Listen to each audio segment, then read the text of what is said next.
Welcome to the news. ముందుగా headlines. Jagan భద్రతా విషయంలో కూటమి ప్రభుత్వం నిర్లక్ష్యంగా వ్యవహరిస్తుందన్న మాజీ మంత్రి ఎమ్మెల్సీ బొత్స సత్యనారాయణ. తమ ఫిర్యాదుపై గవర్నర్ సానుకూలంగా స్పందించారని వెల్లడి. వెలిగొండ ప్రాజెక్టు పనులు పూర్తి కాకుండానే జాతికి అంకితం చేసిన ఘనత గత ప్రభుత్వాందని విమర్శించిన రాష్ట్ర జల వనరుల శాఖ మంత్రి నిమ్మల రామానాయుడు. ఈ ప్రాజెక్టు విషయంలో తమపై బురద జల్లేందుకే వైసీపీ ప్రయత్నిస్తుందని ఆగ్రహం. జగన్కు ఏం భద్రత తగ్గిందని గవర్నర్ను కలిశారన్న మంత్రి గొట్టిపాటి రవికుమార్. చంద్రబాబు ఇంటిపై దాడి చేసినప్పుడు ఆ రోజులు గుర్తుకు రాలేదా అంటూ సూటి ప్రశ్న. మాజీ ముఖ్యమంత్రి వైఎస్ జగన్మోహన్ రెడ్డి భద్రతా విషయంలో కూటమి ప్రభుత్వం నిర్లక్ష్య పూరితంగా వ్యవహరిస్తోంది. తాజాగా గుంటూరు పర్యటనలో ఆయనకు భద్రత కల్పించడంలో పూర్తిగా విఫలమైంది. ఈ వైఫల్యంపై వైఎస్ఆర్సీపీ నేతలు గురువారం రాజ్భవన్కు వెళ్లి గవర్నర్ జస్టిస్ అబ్దుల్ నజీర్ను కలిసి ఫిర్యాదు చేశారు. అనంతరం పార్టీ సీనియర్ నేత ఎమ్మెల్సీ బొత్స సత్యనారాయణ మీడియాతో మాట్లాడారు. మాజీ సీఎంగా వైఎస్ జగన్కు జెడ్ ఫస్ట్ సెక్యూరిటీ ఉంటుందని, ఆయన ఎక్కడికి వెళ్తే అక్కడ భద్రత కల్పించాలని చెప్పారు. కానీ గుంటూరు పర్యటనలో ఒక్క కానిస్టేబుల్ కూడా కనిపించలేదు. వైఎస్ జగన్ భద్రతపై మాకు ఆందోళన ఉందని అన్నారు. మా ఆందోళనను గవర్నర్కు తెలియజేశామని అన్నారు. ఆయనకు రక్షణ కల్పించాలని గవర్నర్ను కోరా. మా ఫిర్యాదుకు గవర్నర్ సానుకూలంగా స్పందించారు అని ఆయన తెలిపారు. చట్టం తన పని తాను చేసుకునేలా చేయాలని, కానీ కూటమి ప్రభుత్వ దురుద్దేశాలు మాకు తెలుసునన్నారు. జగన్ను ఇబ్బంది పెట్టాలనే ఏకపక్షంగా భద్రత తగ్గిస్తున్నారు. మా హయాంలో ఎక్కడైనా భద్రత తగ్గించామా అని కూటమి ప్రభుత్వాన్ని ఉద్దేశించి బొత్స నిలదీశారు.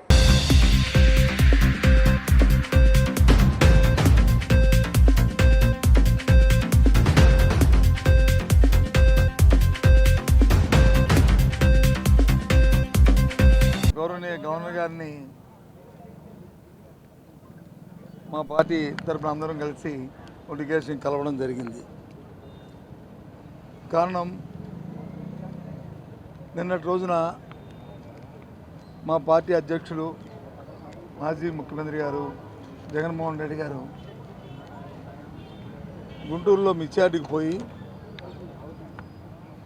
అక్కడ రైతులతో కలిసి వాళ్ళతో పరామర్శించి అసలు ఏం జరుగుతుంది, ఈ మిర్చిలో ఎందుకు ధర తగ్గింది, దానికి మార్కెట్ ప్రభుత్వం చేస్తున్న విధానాలు ఏంటి, దానివల్ల వాళ్ళు పడుతున్న ఇబ్బందులు ఏంటి, బాధలు ఏంటి, అవన్నీ తెలుసుకొని ప్రభుత్వం మీద ఒత్తిడి తీసుకొచ్చి ఆ కార్యక్రమం చేద్దామని అన్నట్టు రోజున వారు పోవడం జరిగింది. పత్రికల్లో వచ్చింది, మీ అందరూ కూడా చూశారు. ఆ నేపథ్యంలో ఆయనకున్న జడ్జెస్టు ఏదైతే భద్రత ఉందో దాన్ని పూర్తిగా తొలగించి నేను రోజున పూర్తిగా సెక్యూరిటీ ల్యాబ్సెస్ 100% ఒక్క యూనిఫామ్ ఉన్న కానిస్టేబుల్ ఒక్కరు కూడా ఆ చుట్టుపక్కల లేకుండా ఏదైనా అవాంఛనీయ సంఘటనలు జరిగేటట్టుగా వారు ప్రేరేపించేటట్టుగా వారు నేను జరిగిన ప్రయత్నం చూస్తుంటే చాలా అనిపించింది. అందుకని గవర్నర్ గారికి మేము అందరం వచ్చి ఆయన తాలూకా భద్రత మీద ఆందోళన వ్యక్తం చేస్తూ ఇలాంటి సెక్యూరిటీ ల్యాబ్సెస్ ఉన్నాయి, ప్రభుత్వం వాంటెడ్లీ చేయాలని, ఆయన్ని ఇబ్బంది పెట్టాలని, ఆయనకి ఉన్న సందర్భంలో ఆయన రక్షణ కల్పించి ఇలాంటివి మళ్ళీ పునరావృతం కాకుండా, చట్టాన్ని చేతిలో తీసుకోకుండా చట్టం దాని పని చేసుకునేటట్లు ఎవరికి ఇవ్వాల్సిన భద్రతను వాళ్ళకి ఇస్తూ కార్యక్రమం చేయాలని గవర్నర్ గారిని మేము ఇప్పుడు మీ అందరం కూడా డెలిగేషన్ వెళ్ళి ఆయన రిక్వెస్ట్ చేయడం జరిగింది. వారు దాన్ని పరిశీలిస్తాను, ఇది మేము ఎంక్వైరీ చేస్తానని చెప్పి వారు చెప్పడం జరిగింది. ఇది విషయాన్ని మీకు తెలియపరుస్తున్నాను. వెలిగొండ ప్రాజెక్టు పనులను పూర్తి చేయకుండానే జాతికి అంకితం చేసిన ఘనత గత ప్రభుత్వాందని, ఆ ప్రాజెక్టు పూర్తి కావాలంటే దాదాపు 4,000 కోట్ల నిధులతో పాటు 2 ఏళ్ల సమయం పడుతుందని రాష్ట్ర జలవనరుల శాఖ మంత్రి డాక్టర్ నిమ్మల రామానాయుడు తెలిపారు. గురువారం రాష్ట్ర సచివాలయంలో ఆయన పాత్రికేయులతో మాట్లాడుతూ 4.50 లక్షల ఎకరాలకు సాగునీరు, 25 లక్షల మందికి త్రాగునీరు అందించే వెలిగొండ ప్రాజెక్ట్ ప్రధాన పనులు ఏవీ పూర్తి చేయకుండా రైతులను గృహ నిర్బంధం చేసి పటిష్టమైన బందోబస్తు మధ్య ఆ ప్రాజెక్టును జాతికి అంకితం చేయడం జరిగిందన్నారు. శ్రీశైలం వద్దనున్న హెడ్ రెగ్యులేటరీ రిటైనింగ్ వాల్ పనులు మొదటి రెండవ సొరంగం పనులను ఫీడర్ కెనాల్ పనులను మరియు నిర్వాసితుల కాలనీల నిర్మాణ పనులను ఏమాత్రం పూర్తి చేయకుండా వెలిగొండ ప్రాజెక్టును జాతికి అంకితం చేయడం జరిగిందన్నారు. దాదాపు 9 మాసాలు పడుతుందన్నారు. సొరంగం 2లో ఇంకా డ్రిల్లింగ్ అండ్ బ్లాస్టింగ్ చేయాల్సిన పనులు ఉన్నాయని అందుకు దాదాపు 8 మాసాలు పడుతుందన్నారు. అదేవిధంగా సొరంగం 2లో 6.8 కిలోమీటర్ల మేర లైనింగ్ పనులు ఉన్నాయన్నారు. ఇన్ని పనులు పెండింగ్లో ఉంటే వెలిగొండ ప్రాజెక్టును జాతికి అంకితం చేయడం ఎంతో విడ్డూరంగా ఉందన్నారు. అదేవిధంగా ఈ ప్రాజెక్టు విషయంలో తమ ప్రభుత్వంపై బురద చల్లే విధంగా ప్రతిపక్ష పార్టీ నాయకులు మాట్లాడడం వింతగా ఉందన్నారు. 1996 సంవత్సరంలో ప్రస్తుత ముఖ్యమంత్రి శ్రీ నారా చంద్రబాబు నాయుడు ఆ ప్రాజెక్టుకు భూమి పూజ చేసి 2014లో 1373 కోట్లను కేటాయించి అందులో 96% నిధులు అంటే 1319 కోట్లను వెచ్చించి 30% పనులను పూర్తి చేయడం జరిగిందన్నారు. అయితే గత ప్రభుత్వ హయాంలో భారీ స్థాయిలో బడ్జెట్ 3518 కోట్లు కేటాయిస్తున్నట్లు చూపించినప్పటికీ అందులో కేవలం 18% నిధులు అంటే 647 కోట్లను మాత్రమే వెచ్చించడం జరిగిందన్నారు. ఆంధ్రప్రదేశ్ రాష్ట్రంలోనే కాదు, ఈవేళ ప్రపంచంలోనే అబద్ధాలకు అసత్యాలకు బ్రాండ్ అంబాసిడర్ జగన్మోహన్ రెడ్డి. 5 సంవత్సరాల పాలన అప్పచెప్తే ఆంధ్రప్రదేశ్ రాష్ట్రాన్ని 50 సంవత్సరాలు వెనక్కి తీసుకెళ్ళిపోయినటువంటి జగన్ ఏ ముఖం పెట్టుకుని మళ్ళీ ఈరోజు ప్రజల దగ్గరికి వస్తున్నాడో ఈవేళ సమాధానం చెప్పవలసినటువంటి పరిస్థితి ఉంది. అందుకే ఒక ఉదాహరణ ఏదైతే వెలిగొండ ప్రాజెక్ట్. ఎందుకంటే మీ అందరికీ తెలుసు, వెలిగొండ అంటే ఈవేళ అత్యంత వెనకబడినటువంటి ఫ్లోరైడ్ బాధితులు ఉన్నటువంటి ప్రకాశం జిల్లాకు జీవనాడి వెలిగొండ. అటువంటి వెలిగొండ దగ్గర 4,50,000 ఎకరాలకు సాగునీరు అందిస్తూ 25 లక్షల మందికి అంటే దగ్గర 1,000 కోటి పైబడి త్రాగునీరు అందించేటువంటి ప్రాజెక్టు మన వెలిగొండ ప్రాజెక్టు. ఈ వెలిగొండ ప్రాజెక్టుని జగన్మోహన్ రెడ్డి పూర్తి చేయలేకపోవచ్చు, ఎందుకంటే అతను నైజం అదే కాబట్టి. కానీ పూర్తవ్వనటువంటి ప్రాజెక్టును కూడా పూర్తి చేసినట్లుగా భ్రమింపజేసేటువంటి విధంగా మరి ఆయన చెప్పేటువంటి అబద్ధాలు, ఆయన అసత్యాలు, ఆయనకు తోడుగా ఆయన కరపత్రిక, ఆయన అవినీతి పత్రిక తందాన తానా బ్యాచ్. ఎందుకు ఈ మాట చెప్తూ ఉన్నానంటే, ఆ వెలిగొండ ఆ రోజు చంద్రబాబు నాయుడు గారు 1996 ఆయనే భూమి పూజ చేసి ప్రారంభించారు. జగన్ కు ఏం భద్రత తగ్గిందని వైసీపీ నేతలు గవర్నర్ను కలిశారని మంత్రి గొట్టిపాటి రవికుమార్ వైసీపీ నేతలను ప్రశ్నించారు. కూటమి ప్రభుత్వం అధికారంలోకి వచ్చాక జగన్ కు ఎలాంటి భద్రత తగ్గించలేదని చెప్పారు. ముఖ్యమంత్రిగా పనిచేసిన వారికి ఎన్నికల కోడ్ ఉల్లంఘించకూడదనే విషయం తెలీదా అని ప్రశ్నించారు. ముఖ్యమంత్రిగా వ్యవస్థల్ని నాశనం చేసి ఎప్పుడూ లేనంత అధ్వానంగా పరిపాలన చేశారని ఆగ్రహం వ్యక్తం చేశారు. చంద్రబాబు ఇంటి గేటుకు తాళ్లు కట్టిన రోజులు, ఎమ్మెల్యేని దాడికి పంపిన రోజులు గుర్తుకు రాలేదా అని పేర్కొన్నారు. గడిచిన 5 సంవత్సరాల్లో నువ్వు వ్యవస్థలన్నీ కూడా సర్వనాశనం చేశావు. ఒక మాజీ ముఖ్యమంత్రి 3-4 సార్లు ఈ రాష్ట్రానికి ముఖ్యమంత్రి చేసిన అతను చంద్రబాబు నాయుడు గారి ఇంటికి మీ ఎమ్మెల్యేని పంపించి గేట్లకు తాళ్లు కట్టిన రోజులు నీకు గుర్తురాలేదా? అన్నీ కూడా ఈ వ్యవస్థని భారతదేశంలో ఈ ఆంధ్ర రాష్ట్రంలో ఉన్న వ్యవస్థలన్నింటినీ కూడా సర్వనాశనం చేసి వదిలిపెట్టేశావు.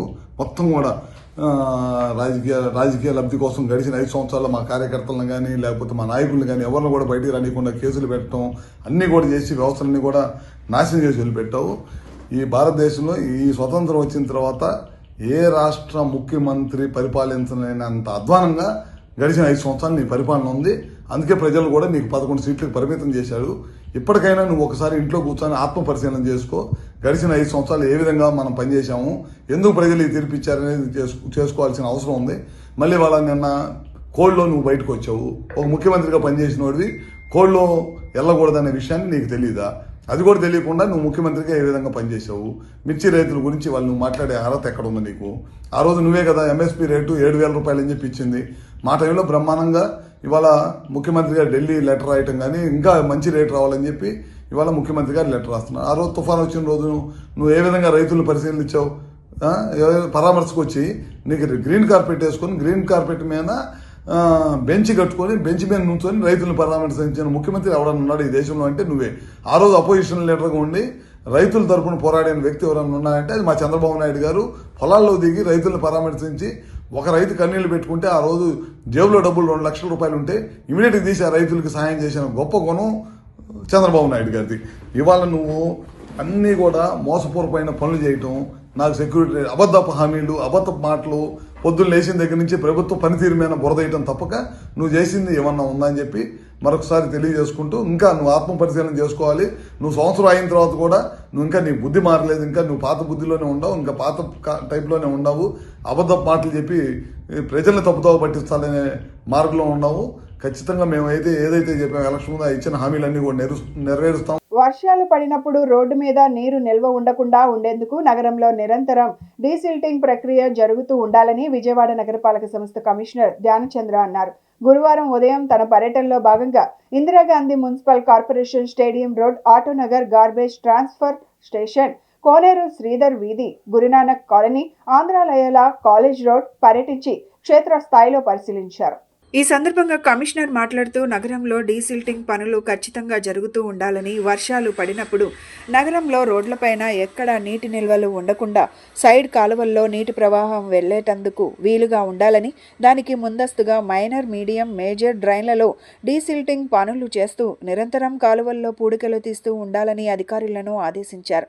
తదుపరి కోనేరు శ్రీధర్ వీధిలో ఉన్న లక్ష్మీపతి అప్పారావు సరోజిని నగరపాలక సంస్థ పార్కును సందర్శించారు. నిర్వహణలో ఎటువంటి జాప్యం ఉండరాదని, ఇంజనీరింగ్, ప్రజారోగ్యం, ఉద్యానవన సిబ్బంది సమన్వయంగా ఉంటూ పార్క్ నిర్వహణ సక్రమంగా చేయాలని అధికారులను ఆదేశించారు. లయోలా కాలేజ్ రోడ్డు వద్ద గల 3 బిన్నుల సెంటర్ లొకేషన్ను సందర్శించారు. ఈ పర్యటనలో zonal commissioner Prabhudas, chief city planner GVGSV Prasad, incharge chief medical health officer doctor Suresh Babu, deputy director horticulture Rammohan, project officer P Venkatanarayana, superintending ఇంజనీర్లు P Satyanarayana, P Satyakumari, executive ఇంజనీర్లు Samrajyam, Srinivas Reddy, assistant medical health officer Gopinayak, assistant city planner Mohan Babu తదితరులు పాల్గొన్నారు. APCC professional head రాష్ట్ర అధ్యక్షుడిగా నియమించినందుకు national chairman Praveen చక్రవర్తికి, APCC రాష్ట్ర అధ్యక్షురాలు YS షర్మిలారెడ్డికి Valluri Bhargav ప్రత్యేకంగా ధన్యవాదాలు తెలియజేశారు. నగరంలోని కాంగ్రెస్ పార్టీ కార్యాలయంలో ఏర్పాటు చేసిన విలేకరుల సమావేశంలో భార్గవ్ మాట్లాడారు. రాష్ట్రంలో ఉన్న ప్రొఫెషనల్ సంఘాలను కలుపుకొని ముందుకు వెళ్తామని ఆయన చెప్పారు. ఆధారాలు, విధానాలతో ప్రభుత్వ పథకాలు రూపకల్పన జరగాలని డిమాండ్ చేశారు. రాష్ట్రంలో ఉన్న టీడీపీ, జనసేన, వైసీపీ పార్టీలు బహిరంగంగా బీజేపీకి మద్దతు ఇస్తున్నాయని ఆరోపించారు. రాష్ట్రంలో ట్రిపుల్ ఇంజన్ సర్కార్ నడుస్తుందని ఎద్దేవా చేశారు. రాష్ట్రంలో వైఎస్ షర్మిలారెడ్డి నేతృత్వంలో కాంగ్రెస్ పార్టీ పూర్వ వైభవం తీసుకువస్తామని చెప్పారు. All India Congress committee professional విభాగ చైర్మన్ ప్రవీణ్ చక్రవర్తి గారు, మల్లికార్జున ఖార్గే గారు, సోనియా గాంధీ గారు, రాహుల్ గాంధీ గారు, కేసీ వేణుగోపాల్ గారు, షర్మిలారెడ్డి గారి ఒక ఆలోచన మేరకు యువకుడు, విద్యావంతుడు, గత 2024 పార్లమెంట్ ఎన్నికల్లో విజయవాడ పార్లమెంట్ నియోజకవర్గానికి కాంగ్రెస్ పార్టీ ఎంపీ అభ్యర్థిగా పోటీ చేసిన వల్లూరి భార్గవ్ గారిని ఆంధ్రప్రదేశ్ మేధావుల విభాగానికి వారిని చైర్మన్గా నియమించడం జరిగింది.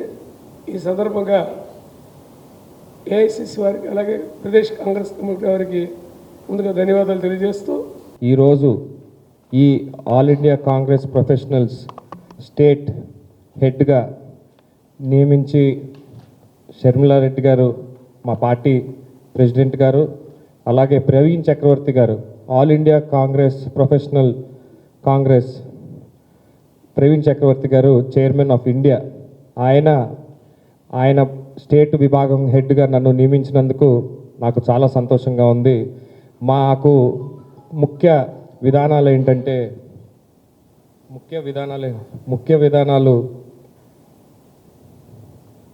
విధానాలు ఈ ఆల్ ఇండియా ప్రొఫెషనల్స్ చేసే డ్యూటీస్ ఏంటంటే ఆధారాలతో విధానాలు. ఎలాంటి రంగమైనా students who are employed or business men, advocates, ఇంజనీర్లు, లాయర్లు, చార్టెడ్ అకౌంటెంట్లు, వాళ్ళు నిత్యం ఎదుర్కొంటున్న సమస్యలు ఈ పాలసీస్ వల్ల ముఖ్యంగా ఎదుర్కొంటున్న సమస్యల్ని మనం ప్రొఫెషనల్స్ కాంగ్రెస్ ద్వారా స్టేట్ వైడ్ వెళ్ళి గన్నవరం టీడీపీ ఆఫీస్పై దాడి కేసు, సాక్షులను కిడ్నాప్ చేసిన కేసులో మాజీ ఎమ్మెల్యే వల్లభనేని వంశీ కస్టడీ పిటిషన్పై ఎస్సీ/ఎస్టీ కోర్టులో విచారణ జరిగింది. వాదనలు పూర్తవగా తీర్పును శుక్రవారం వెల్లడిస్తామని కోర్టు తెలిపింది. జైల్లో బెడ్, బయట నుంచి ఫుడ్ తెచ్చుకోవడానికి అనుమతించాలన్న పిటిషన్పై కూడా రేపే తీర్పు చెప్తామని కోర్టు స్పష్టం చేసింది. గత 2 రోజులుగా మాజీ ఎమ్మెల్యే వల్లభనేని వంశీ పిటిషన్లపై ఎస్సీ/ఎస్టీ కోర్టులో వాదనలు జరగగా నేటితో వాదనలు ముగిశాయి. వాదనలో భాగంగా వంశీని ప్రత్యేక సెల్లో ఎందుకు ఉంచారని న్యాయమూర్తి ప్రశ్నించారు. జైల్లో బ్లేడ్, గంజాయి బ్యాచ్ ఉన్నారని, వంశీ మాజీ ఎమ్మెల్యే కావడంతో భద్రత దృష్ట్యా ప్రత్యేక సెల్లో ఉంచామని జైలు సూపరింటెండెంట్ పాల్ తెలిపారు. ఈ కేసులో మరిన్ని వివరాలు రాబట్టేందుకు కస్టడీ అవసరమని ప్రాసిక్యూషన్ వాదనలు వినిపించారు. 10 రోజులకు పైగా జైల్లో ఉన్న వంశీని కస్టడీ ఇవ్వనవసరం లేదని వాదనలు వినిపించారు. వాదనలు ముగియగా తీర్పును రేపు వెలువరుస్తామని ఎస్సీ/ఎస్టీ కోర్టు తెలిపింది. ఈ పిటిషన్కు సంబంధించి జైలు సూపరింటెండెంట్తో పాటు విజయవాడ ప్రభుత్వ ఆసుపత్రి వైద్యులు కూడా కోర్టుకు వచ్చి నివేదిక ఇవ్వాలని నిన్నటి విచారణలో కోర్టు ఆదేశించింది. ఈ పిటిషన్పై విచారణను రేపటి వాయిదా వేసింది కోర్టు. అలాగే వంశీ బెయిల్ పిటిషన్పై కూడా కోర్టులో వాదనలు జరుగుతున్నాయి. అయితే వంశీ ఆరోగ్య పరిస్థితి దృష్ట్యా బెయిల్ మంజూరు చేయాలని రాజకీయ కారణాలతోనే కేసు నమోదు చేశారంటూ వంశీ తరపు న్యాయవాది వాదనలు వినిపించారు. ఇరువురి వాదనలు విన్న న్యాయమూర్తి ఈ పిటిషన్పై తీర్పును రేపటికి వాయిదా వేశారు.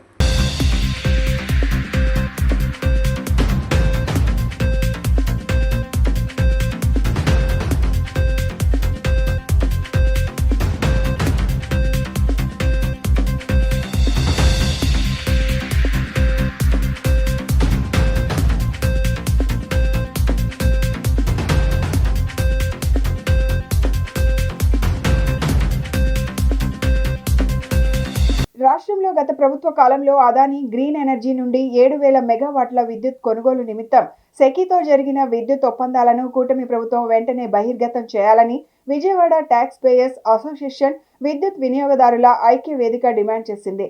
విద్యుత్ ఒప్పందం అవినీతితో కూడుకోవడంతో ప్రజలపై భారాల మోపీదేవిగా ఉన్నాయని, ఆ ఒప్పందాలను రద్దు చేయాలని ఐక్య వేదిక ప్రతినిధులు ఆంజనేయులు, సామిరెడ్డి డిమాండ్ చేశారు. విజయవాడలో ఏర్పాటు చేసిన విలేకరుల సమావేశంలో వారు మాట్లాడుతూ ఒప్పందాలను రద్దు చేసుకోకపోవడం వల్ల 29,000 కోట్ల రూపాయల పెనాల్టీ చెల్లించాల్సి వస్తుందని ఆవేదన వ్యక్తం చేశారు. అదానీ కోసం ఈ ఒప్పందాలను రద్దు చేయకుండా ప్రభుత్వం అలసత్వం వహిస్తుందని చెప్పారు. టెక్నికల్ అభివృద్ధి వల్ల సోలార్ ఇండో పవర్ ధర నానాటికి పడిపోతున్న నేపథ్యంలో విద్యుత్ ఒప్పందాలను 25 సంవత్సరాలు దీర్ఘకాలానికి ఒప్పందం చేసుకోవడం ద్వారా వినియోగదారులపై భారం పడుతుందని ఆందోళన వ్యక్తం చేశారు.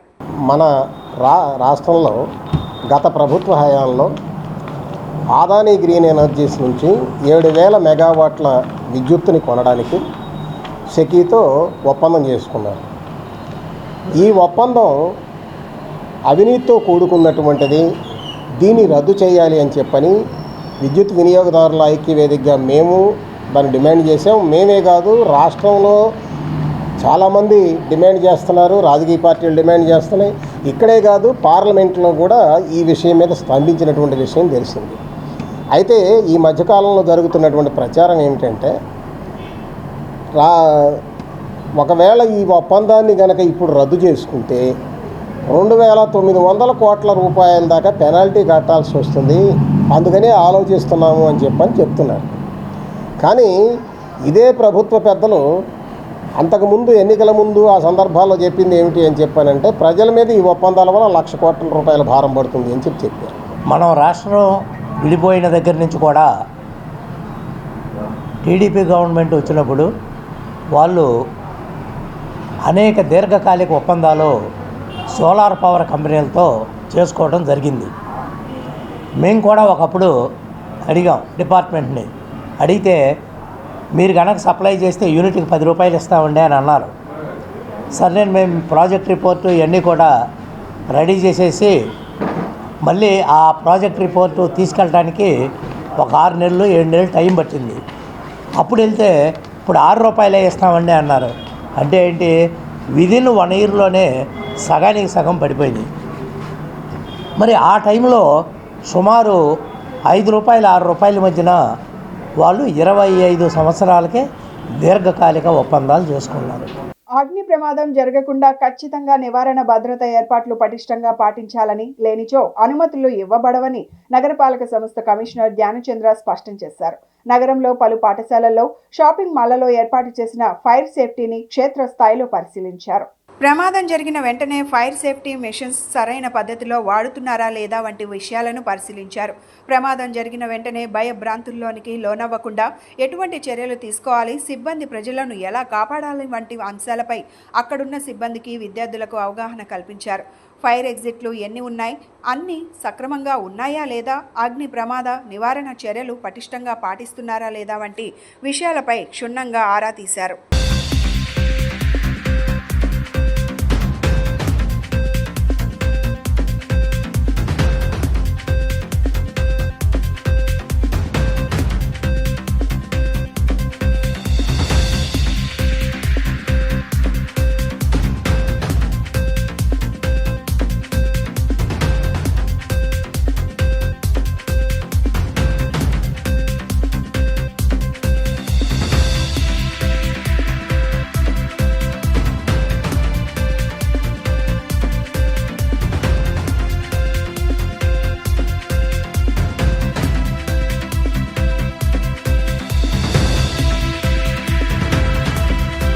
భవానీపురం కృష్ణా తీరానున్న సాయి అన్న గార్డెన్స్ దక్షిణం వైపున స్థలాన్ని పొరుగునున్న బొబ్బూరి భూపాల్ చౌదరి, బొగ్గు శరత్ ఆక్రమించుకున్నారని గార్డెన్ యజమాని గుండా అజయ్ ఆరోపించారు. కిరాయి రౌడీలను తెచ్చి తమను బెదిరించి తమ గార్డెన్ స్థలాన్ని కొంతమేర దౌర్జన్యంగా ఆక్రమించుకున్నారన్నారు. గార్డెన్ స్థలానికి సంబంధించి ఒరిజినల్ పత్రాలన్నీ తమ వద్ద ఉన్నాయన్నారు. గురువారం ఉదయం జరిగిన విలేకరుల సమావేశంలో ఆయన మాట్లాడారు. తనకు గుండె బైపాస్ సర్జరీ జరిగిన సమయాన్ని ఆసరాగా చేసుకుని వారు తమ స్థలాన్ని కబ్జా చేశారని తెలిపారు. దీనిపై తను కోర్టును ఆశ్రయించగా కేసు పెండింగ్లో ఉందన్నారు. స్థలం ఆక్రమించిన విషయాన్ని పోలీసుల దృష్టికి తీసుకువెళ్లినా వారి నుంచి కనీస స్పందన కరువైందన్నారు.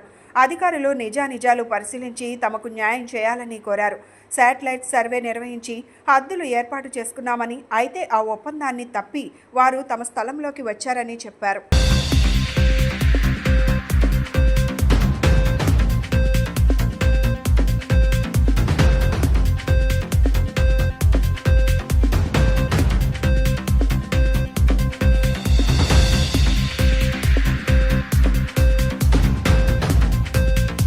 గుండా అజయ్ కుమార్, లాయర్, అడ్వకేటు.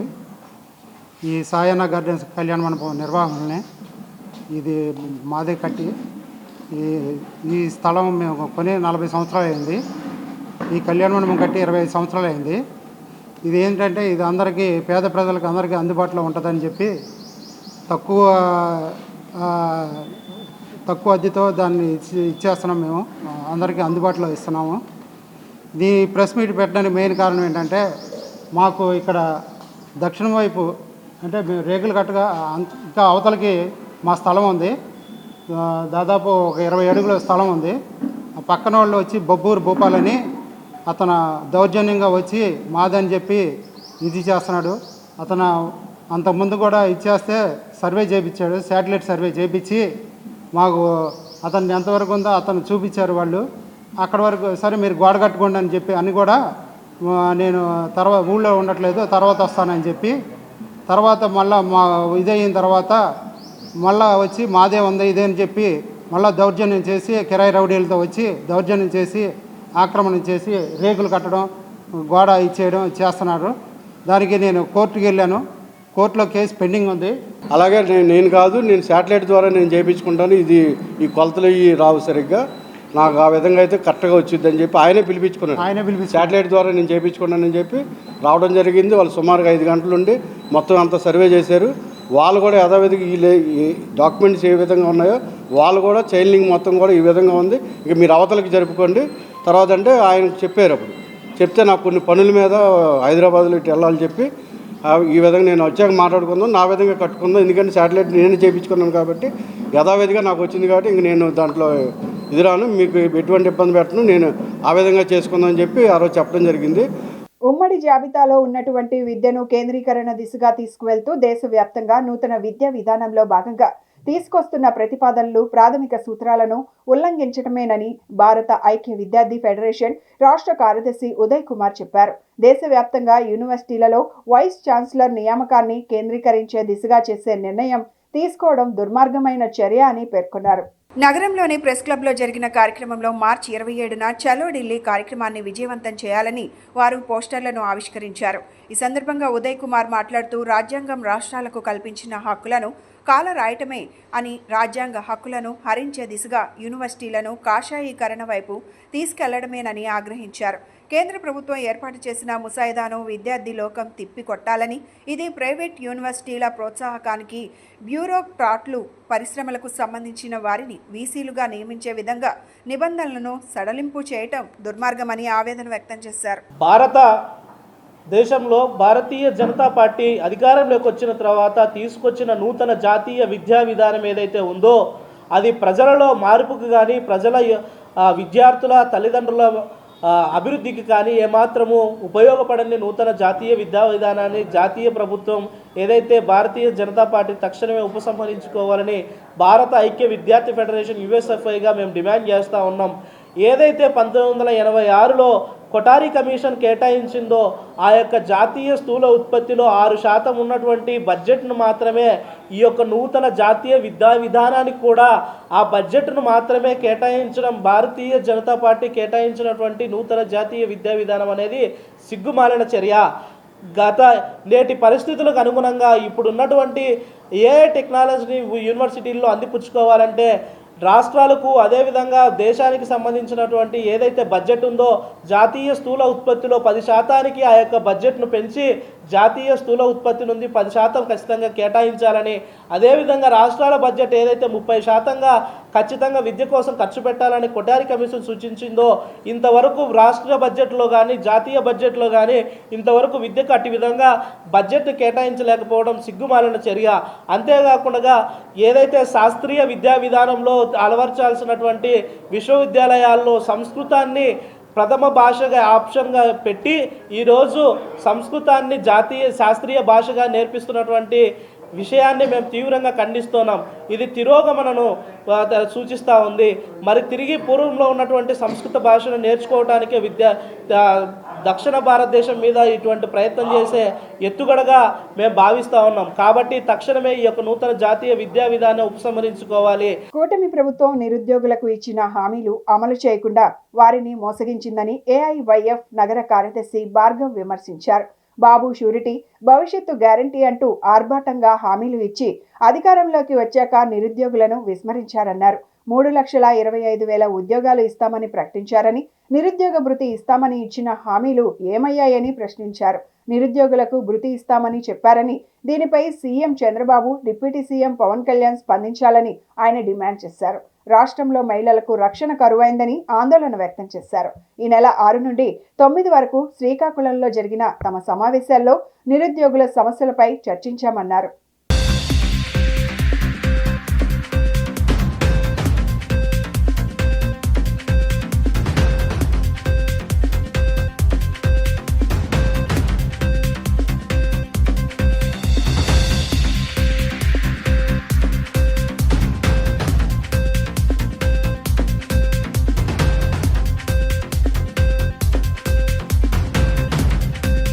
నా పేరు భార్గవ్, విజయవాడ నగరాధ్యక్షుడిని.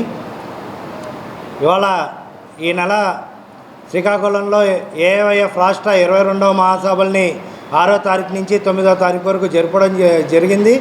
ఈ మహాసభల్లో ఏఐవైఎఫ్గా ఇవాళ యువతకి నిరుద్యోగ సమస్యల మీద పెద్ద ఎత్తున వాళ్ళు తీర్మానించుకోవడం జరిగింది. ఇవాళ కూటమి ప్రభుత్వం అధికారంలోకి వచ్చి 8 నెలలు గడుస్తుంది. ఈ 8 నెలల్లో నిరుద్యోగుల్ని పెద్ద ఎత్తున మోసం చేశారు. ఇవాళ బాబు షూరిటీ, భవిష్యత్తు గ్యారంటీ అన్నారు. ఎక్కడ యువతకి గ్యారంటీ అని చెప్పేసి ఇవాళ మీ ఏఐఎఫ్గా ప్రకటిస్తున్నాం. ఇవాళకి 8 సంవత్సరాలు అవుతుంది డిఎస్సి నోటిఫికేషన్ వదిలి. ఇవాళకి డిఎస్సి నోటిఫికేషన్ వదలక ఎంతోమంది కోచింగ్ సెంటర్స్లో కోచింగ్ తీసుకొని మగ్గిపోతున్నారు. లక్షల మంది లక్షల రూపాయలు వేచిచ్చి ఇవాళ విద్యార్థులు, యువకులు ఇబ్బంది పడుతున్నారు. కాబట్టి వాళ్ళ ప్రభుత్వం వెంటనే స్పందించి డిఎస్సి నోటిఫికేషన్ విడుదల చేయాలి. అలాగే ప్రభుత్వ సంస్థల్లో ఉన్న 3,25,000 ఉద్యోగాల్ని భర్తీ చేయాలని చెప్పి ఈ సందర్భంగా మేము ఏవైఎఫ్గా డిమాండ్ చేస్తున్నాం. అలాగే ఇవాళ యువత చాలామంది నిరుద్యోగ సమస్యకి ఇబ్బంది పడి ఇవాళ ఉద్యోగాలు లేక ఇవాళ ఆన్లైన్ యాప్లు, ఆన్లైన్ గేమ్స్ ద్వారాగా ఇవాళ యువత పక్కదారిన పడే అవకాశాలు చాలా వరకు మనం కనిపిస్తున్నాయి. ఇవాళ ఆన్లైన్ గేమ్స్ ఆడుతూ ఆన్లైన్ యాప్ల ద్వారాగా మనీ ఎర్న్ చేస్తూ ఇవాళ దాని అప్పులు కట్టలేక ఆత్మహత్యలు చేసుకునే పరిస్థితిలో ఇవాళ యువత ఉంది. కాబట్టి ఇవాళ ప్రభుత్వం వెంటనే తక్షణం స్పందించి ఇవాళ ఆన్లైన్ యాప్ల్ని, ఆన్లైన్ గేమ్స్ని కూడా నిషేధించాలని చెప్పి ఈ సందర్భంగా మేము ఏవైఎఫ్గా డిమాండ్ చేస్తున్నాం. బులెటిన్ ముగించే ముందు హెడ్లైన్స్ మరొకసారి.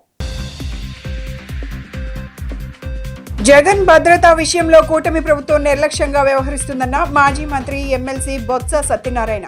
తమ ఫిర్యాదుపై గవర్నర్ సానుకూలంగా స్పందించారని వెల్లడి.